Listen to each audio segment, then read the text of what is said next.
Dini muhabbette devran olunca gerçekler coşar da her hale sığmaz.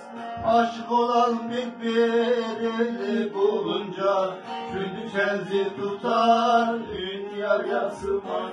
Aşık olan birbirini bulunca kündü kenzi tutar dünyaya sığmaz.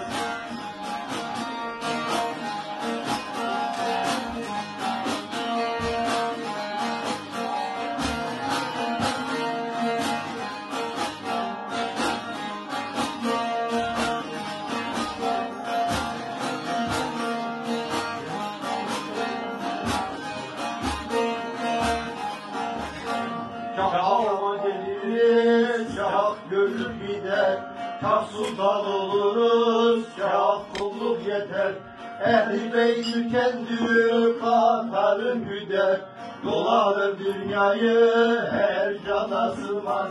Ehli beyt kendi katarın güder, dolanır dünyayı her cana sığmaz.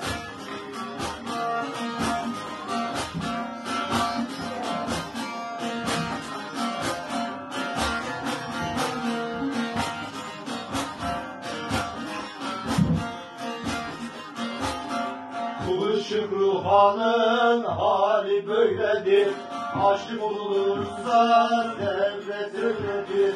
Zengin fakir demez, gönül böyledir.